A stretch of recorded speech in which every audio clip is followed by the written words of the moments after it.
Welcome to the Hyper Fast Show, where we believe unlimited growth in business and life is created by surrounding yourself with people who have been where you are going. Learning from others allows you to compress time and grow hyper fast. And now, here are your hosts, Kerry Shull and Dan Lesniak. Kerry and Dan are real estate developers, best-selling authors, billion-dollar agents, and million-dollar agent makers. And now, get ready to grow hyper fast. And then bought a single family. The sisters moved out. I owned it like 4 months. Everything was good. I was calculating that I was going to be a real estate tycoon. And stock market down 500 points this morning. Treasury's falling apart. This big. And then sold the single family because I realized when they moved out, I had to go back to renting. The model was not one door. The model was I need a bunch of doors. So my next deal would be 3 years later, and it was 38 units. 38 units. Yeah. And what So I went from 1 to 38. Did you use your own? How'd you get other people's money down? No, all my money's other people's money because the other businesses provide the money that's in a savings. You have in a savings account right now? What do you have in savings? Right now, about 100. That's other people's money. Yep. You're just not using it. So other people's money is not investors. It's the money you already have from your main business. That's other people's money too. You didn't have it. You weren't born into the world with $100 grand. You accumulated that. So I would get rid of the 100. I'm gonna tell you the quickest hack is this: get rid of the 100, and he will figure out. If you already know how to save money and store it, he will figure out how to go replenish it. His financial thermostat is already set at 100. He'll go to 0 and go back to 100 again. He'll accumulate the next 100 faster than he did this 100. So he should go buy like a $300,000 or $400,000 deal, or put 100 in. Go find 9 guys to invest with you to match your 100. That's $1 million deal. Buys you a $4 million piece of property that you control. Yep. I can do that. Yeah, of course you can. Do, Every real estate agent in the country should be doing this. You're already in the space. You're looking at deals. It's a natural. Huh? It's a natural fit. Totally. It's like you're doing it. It's not. It doesn't require extra energy or time. You're already in the space. Hey, let's toast this guy for putting this together. Yeah, it takes a lot. Yeah, Okay. I tell you, they spent more than you have in savings just to get me here. It takes a lot of courage. Like I always admire the guys that do these things. Like super admiration to you for you guys stepping up and doing this, because they believe in themselves and their business more than the money they've stored. And that's how you expand. They're a perfect example of expansion. Give people a reason to come together. Somebody in that room is going to do business with them. But he's got to get hundreds and hundreds of people for 6, 8, 9, or 10 to want to do something of significance with him. And then he'll have to do it again. So since you met with him, what was that, 2 months ago? Well, end of September. End of September? Yeah. And then all of a sudden you just come up with this plan, just, all right, this is all the shit that he's telling me to do, that Gary's telling me to do, I'm just going to implement it. So we met with Gary back in August. Oh, this would be cool to like get a big guy. Right. But I wanted to be tied more to real estate. Gary's not a real estate guy. Right. And I wanted to be more hardcore sales. So first person we called. So you were able to get a hold of him, and then how was it that you decided to start implementing all this stuff? What led to this? We just decided let's get him, find out Commit what it would first. take, and we figure it out later. Yeah. Like when I look at what they did, they committed first, and then there's a little bit of trust in it, right? But it's not really trust, because if you value money, then you're not gonna. It's not about faith. It's about I value money, so I am now going to protect my investment. And we were late to the game. People had call up speakers, everyone else. When is this? In 6 months? And I was like, no, it's in like 60 days. It was freaking crazy. But we sold almost 350 tickets in 47 days. That's unbelievable. Really great job. That's awesome. Yeah. What made you say yes? I mean, money's you great, doing with but- Jared? Jared and Todd. Yeah, they probably said yes for me actually. I think they did, right? So then they came down and met with us. And I mean, we put a whole package together for them to figure out how to market it. The intrinsic value they'll get, the value, the brand lift that they'll get from this is not financial though. It's probably a loser. I mean, just based on what you paid me. Yeah, I mean, I don't There's no know. way If, that I don't room- know if we'll make No, that room. follow-on money from coaching from this, but. But I mean, that room right now, if it stopped right now, that was a loser. Right. But that's not the way they're thinking. They're thinking about exactly. We've had 9 agents join the team in that 47 days, and for some reason, I have no idea if it's tied to this. Our December closings went from 20 last year to 85 currently. And we're still adding more. So now.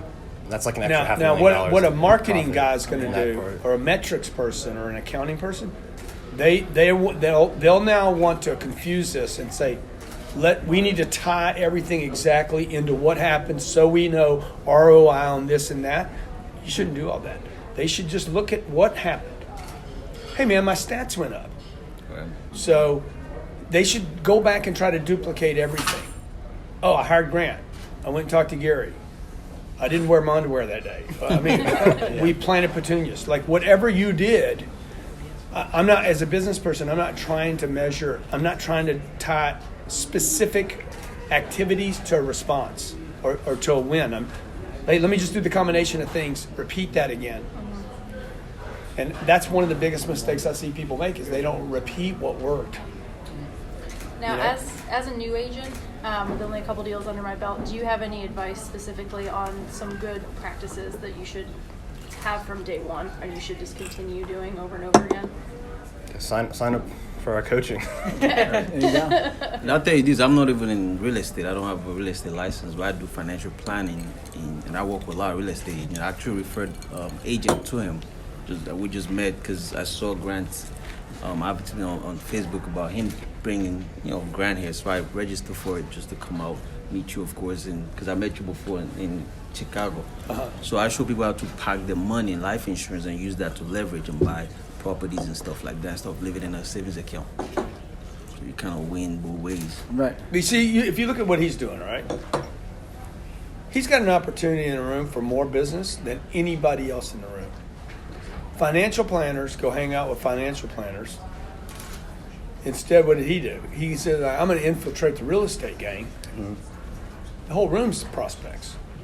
So but most time the financial planners stay with the financial planners, the accountants go with the accountants, the legal guys go to the legal things, the stockbrokers hang out with the stockbrokers, real estate people, the Baptists hang out with the Baptists, and the Catholics, and then they all shrink.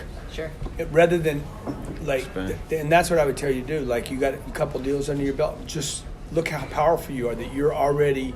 How long you been in real estate? Like 4 months. Yeah, 4 months, and you're sitting down with the people that are successful. Absolutely. It's amazing. I got a question for you. I'm sorry, go ahead. No, I just said I appreciate Okay. that. That's Yeah, all. yeah. Cool. So obviously it's really tough as far as just, from a transactional standpoint, representing buyers and sellers on a large scale and getting wealthy doing specifically that. We can Yeah. all scale our businesses and get to the number one guy here, what, he make $2 million, clear $2 million, whatever it was. Yeah. So what do you recommend as far as, some of us been in the business for a while, so we got big databases, access to investors, getting other people's money. What's the quickest, best route in order to get to, let's just say, $100 million, $10 million, whatever the number is, but Yeah. whatever would be considered wealthy? So nobody ever asked me that question, by the way. But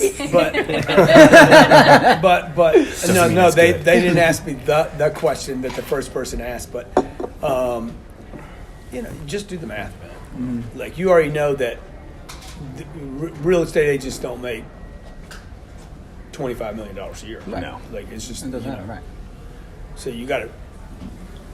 First job I had did not make. The only way to make $25 million a year would have been to own 25 locations where I worked. You had to be the owner to make that kind of money. So in the beginning, I just can't go from where I'm at, barely employable, to running businesses that do worth $25 million. So I had to use the business that I hated, that everybody around me hated, everybody in the space hated it. Like if I just described a business, everybody that works in the business kind of hates it. They hate the customers. They hate the time. They hate their hours. Car dealership. Huh? Car dealership. It was a car dealership, Yeah. but if I Yes, said that's this to a the bunch of average. mortgage brokers, they'd be like, "Are you talking about my business?" Yeah. If I talk to real estate, you talking about my business? You know, masseuses, you talking about my business? It's all the same thing. You're trading time for money with limits. Sure. So, but if you use that money and say, "Hey, I'm going to get a second flow, and then a third flow," and then one day you're like, "Hey, I can leave this one now because I want to put more attention on these other flows," and then just back into the deal, dude. If the number's 10 million or 100, just start doing math. Like on the way over here today, I'm doing math on 2019. Sure. So for your horizontal income flows besides real estate, is it in any other types of businesses? Or is Oh it- yeah, totally. Like there's a license program we have. You know, I want to do. So next year, I'm like, I want to do. I mean, this isn't like public data, but there's so few of us. I'll just tell you. So it's like, I want to do 2,000 deals at 25 grand. That's 50 million. That's how I do math. I just do big chunk math. Okay. Okay, I want to do 2,000 apartments. 2,000 apartments, 250 a door. It's 500 million. I need 135 million dollars to do that. Just put big stuff on paper. What's the other thing? I want 1,000 units in my Cardone University at $2,500 annually. Net to us is 25 million. So I just do chunks, and then I go back to my staff and I'm like, "This is what I want for 2019. This is what we're doing." All roads lead to these 3 or 4 or 5 things. What's the main source that? So it could be listings. Like for her, it'd be like, "Hey, I want 40 listings." You know. Hey, Ryan, you want to take this? It's somebody in Delray Beach. Just pass that phone. So what's the main vertical income stream that feeds everything else? Is it the sales? Is it the Cardone University sales? Is it cash flow from all the other properties? I mean, they're all. I mean, I don't look at it like that, right? I'm like, my job is just even if I'm broke, like my job is to figure out how do I get the money to do these things. Okay. I'm not looking at expenses when I do this. I'm not looking at a budget. I'm not looking at who's going to do it. There's no plan. It's like, now this is where me and Gary Vee are different, because Gary Vee's like, you know, I don't know what his strategy is, but he doesn't care if it funds. I need money to do deals. I can't buy $500 million worth of real estate flipping shoes on eBay. Right. Right. So, and he's not going to buy the New York Jets doing that either. No. So there's got to be a plan. There's some part of that plan he's not telling people about, because that's going to take. It's going to take $2 or $3 billion, maybe $4.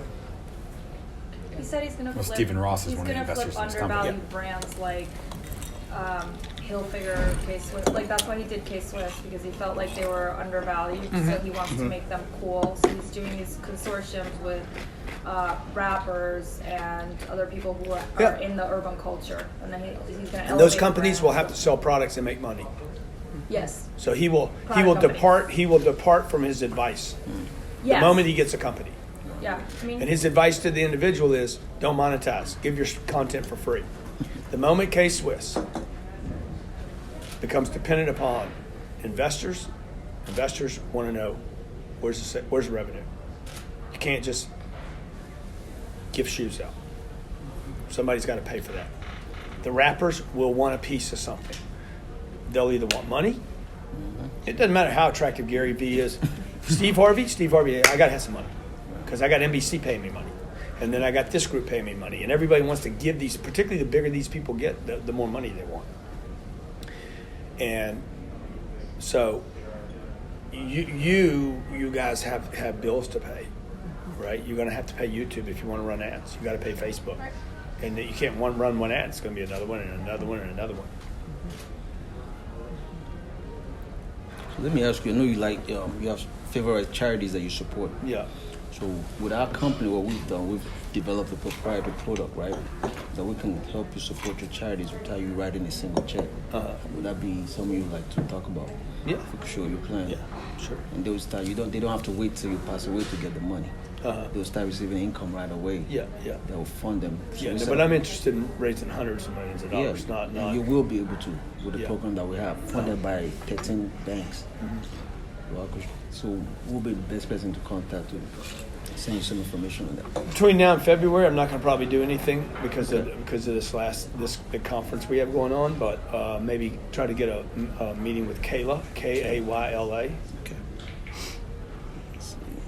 at GrantCardone.com. Okay. Thanks. When you have big pools of money like that, how do you tackle big differences of opinion or the prospect of a big difference of opinion among your investor pool? We don't value a lot of opinions. So that they don't try to leverage their Zero. money into control. No, there's no There's no control on the zero. Like I had a guy give me $20 million. He's a billionaire, great guy. Gave me $20 million. I said, look, leave me alone. Yeah, no problem, man. It's not what I do. I invest in tech, and he's like, I it's fine. It was no money for me. It was like a quarter. Mm-hmm. And then, seriously, it's like a quarter. And he's like, and then like 8 days later, I get a phone call from his guy. I said, hey, man, this wasn't the deal, bro. Like, okay, I need this. I said, okay, fine. We gave it to him, and then 8 days later, again. Third time, here's $20 million. I'm not doing this. And that to me, like of all the moves I made in my life and my career, like that's one of those things I'm most proud of. Saying, here's your money back. I don't want your money. Right. I want to do this my way. I don't want to be.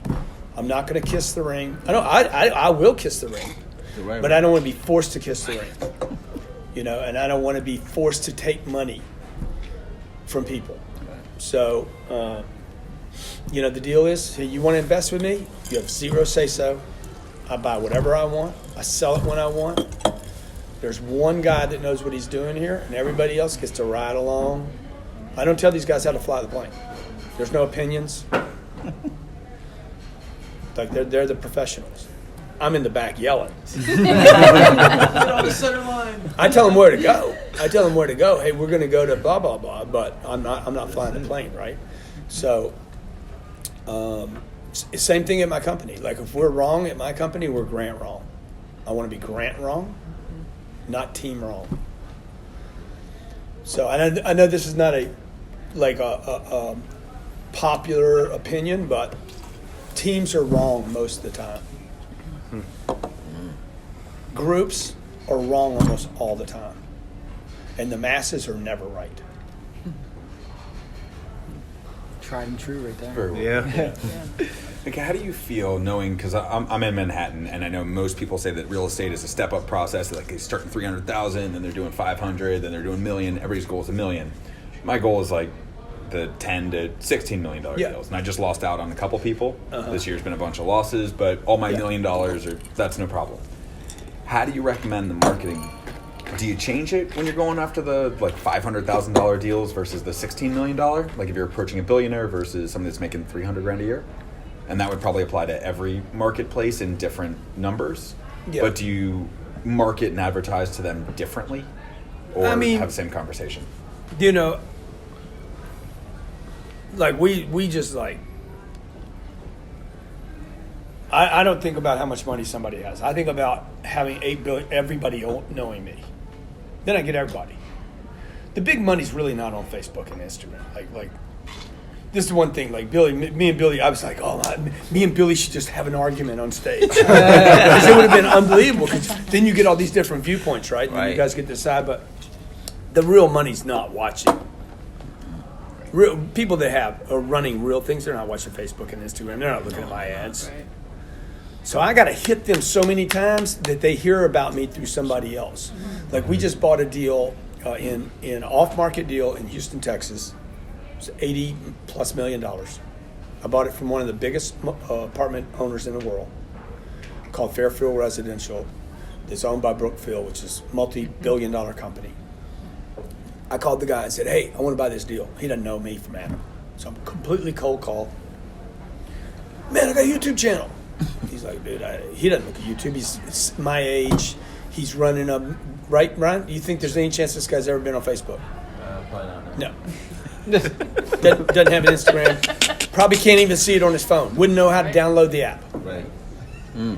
Okay, so that's the reality that sometimes these guys won't tell you. Hey, not everybody's looking at this stuff. Right. Sure. But I got on his calendar. I knew how to talk to him over the phone. Got a meeting with him because I knew how to commit him to a meeting. Okay, knew what to tell him, which was I want to overpay for your property. I know it's not for sale, but everything is at a price, and I know what that price is, and I'm willing to pay that price, and I'm willing to close quick, and you can write the terms, and you can write the PSA, and da-da-da-da, right? And just pencil me into your calendar, man. It's worth the conversation, right? He puts me on his calendar. His kid, 19 years old, walks in. You got a meeting with him? Because his kid sees me on YouTube. Right. Yeah. And that kid actually gave me the extra. Yeah.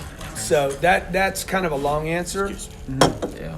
I don't expect a billionaire or a guy that's buying a $16 million house to watch me on YouTube. And if he does, he's probably not going to like whatever you're putting on there to get the attention of somebody that'll buy a $100,000 house. That's the other complexity.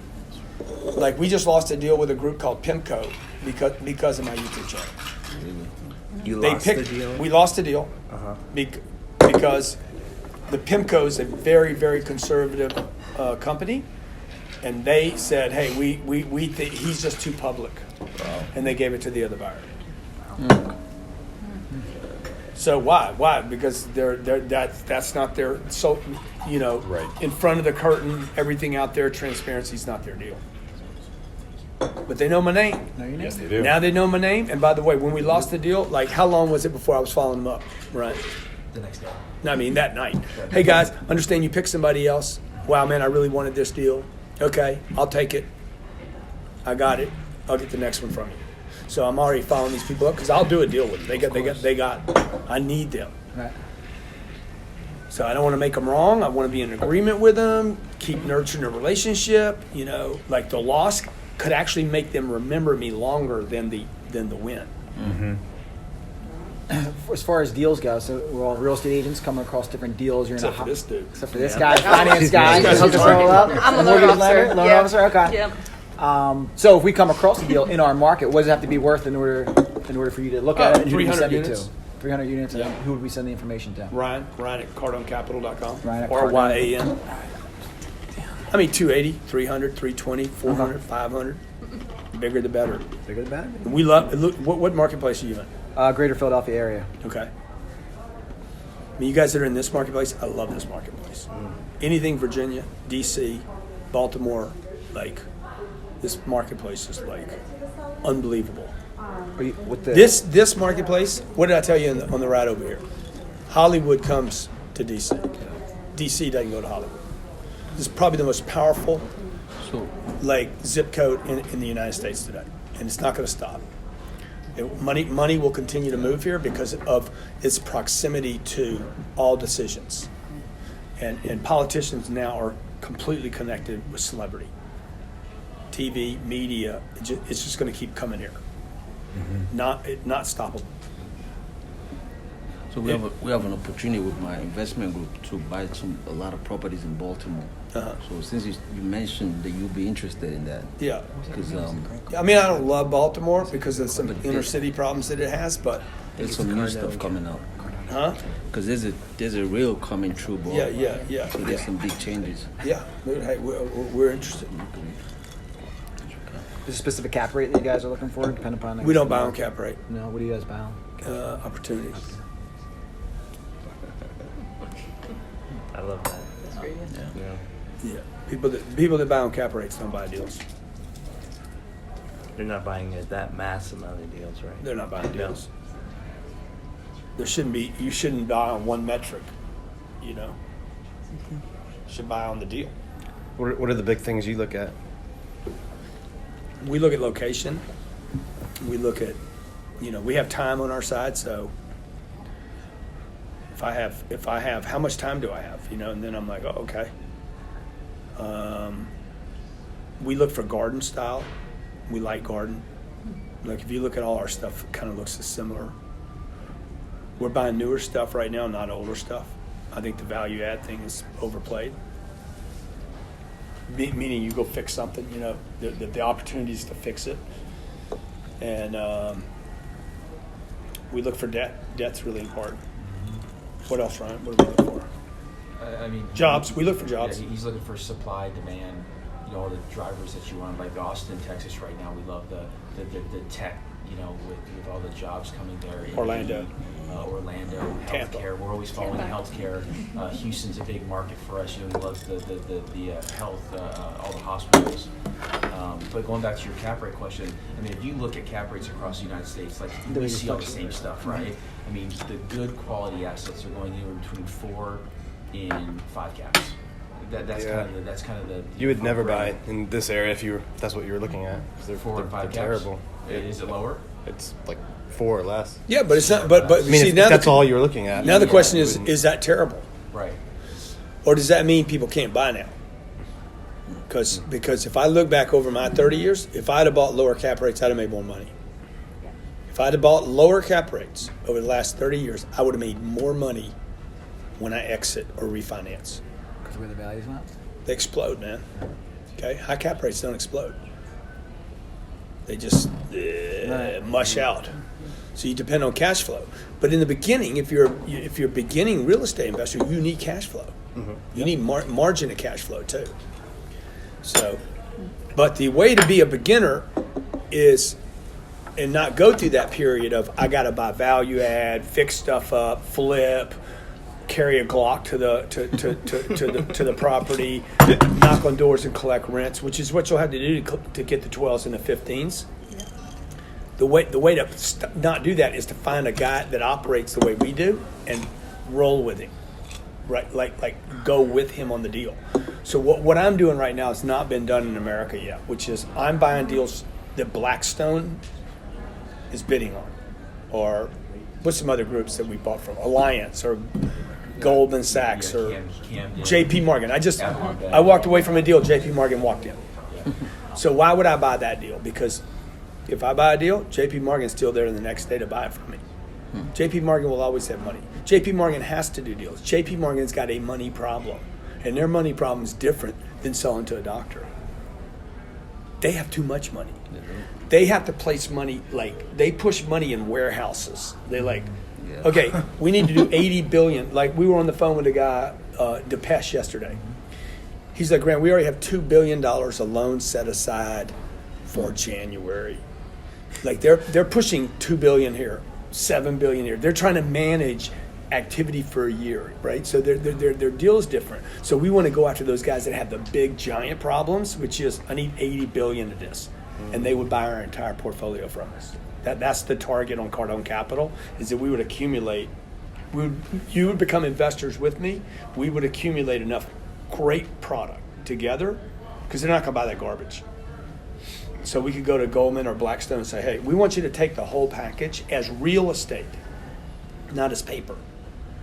And then they do their magic. And their magic is, okay, we buy the property from Cardone Capital. We turn it into magic, paper, right? We convert the real estate, the concrete, into, you know the game. Yeah. We convert it into, and then we sit down in the laboratory and we mix it, and we say, it is now worth la la la la.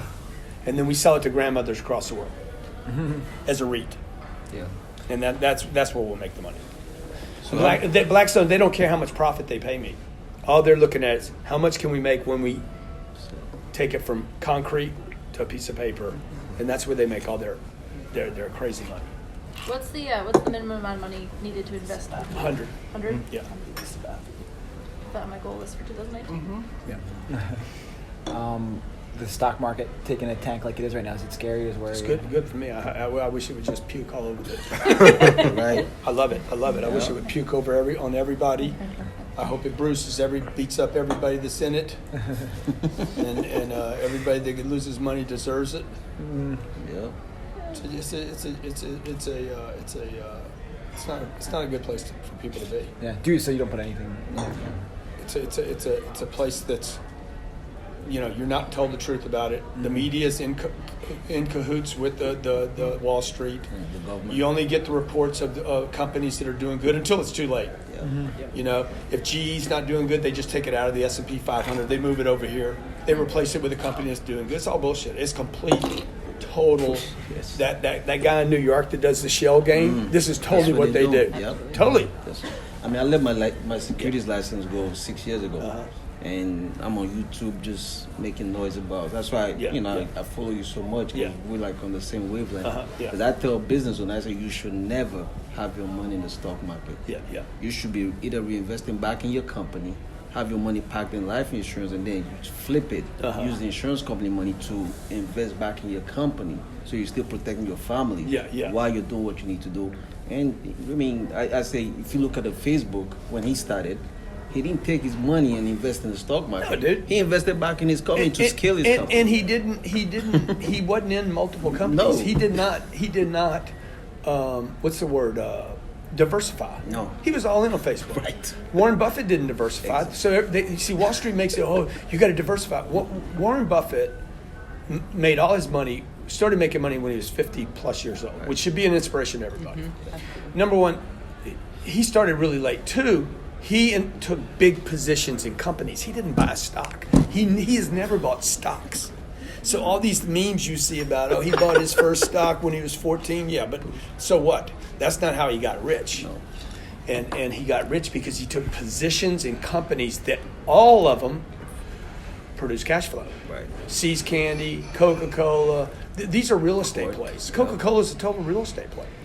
You can't sell Coca-Cola if you're not on the shelf. Right? How do you buy shelf space? Sell Coca-Cola. Produce revenue, get back on the shelf, best shelf in every grocery store. And so, Warren Buffett bought one house his whole life. It's not included. People hate me. I know you guys got a bunch of complaints about me ragging on real estate as an investment. It's not. I mean, you're right. But it's not an investment. It's like a house. True. It's a place for your dog to piss. It's one of Maslow's hierarchy of needs. You need to have something, and most people need it. Where I think it's beneficial is like most people don't have the discipline they weren't owning to save money, and owning forces them to save by paying their mortgage down. Totally agree with that. I agree with that. That's a very good point. So in higher markets, like I'm in Manhattan, and I need to start buying property. I have a couple friends that would invest in me. I'm looking at Baltimore, but Baltimore it's a risky play because you get the higher caps. And to have to come down with a Glock is not that exciting. So looking at other properties, but it's also figuring out if I'm just focused on real estate. In order to increase cash flow, like you have sales training, you can create more modules, more videos, more everything. That's right. The other option is go into coaching. You can sell programs that way. Yeah.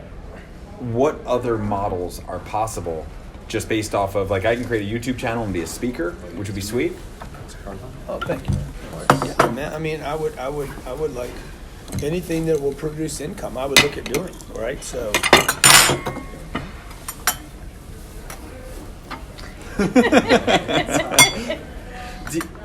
Can we do the meat without it on the potatoes? Remember that? Yeah. Without the French fries? No, I want the French fries. I just don't want them on top of the French fries. Of course. No problem at all. I'm I sorry. know you don't like that look, but I said it in there. That's hilarious. So, dude, anything that produces income, like anything, like why do you think you have to go do? You could just go to a street corner and start raising money, washing windshields. I know that's beyond you, and below you. No, you won't. You won't. I'll do anything.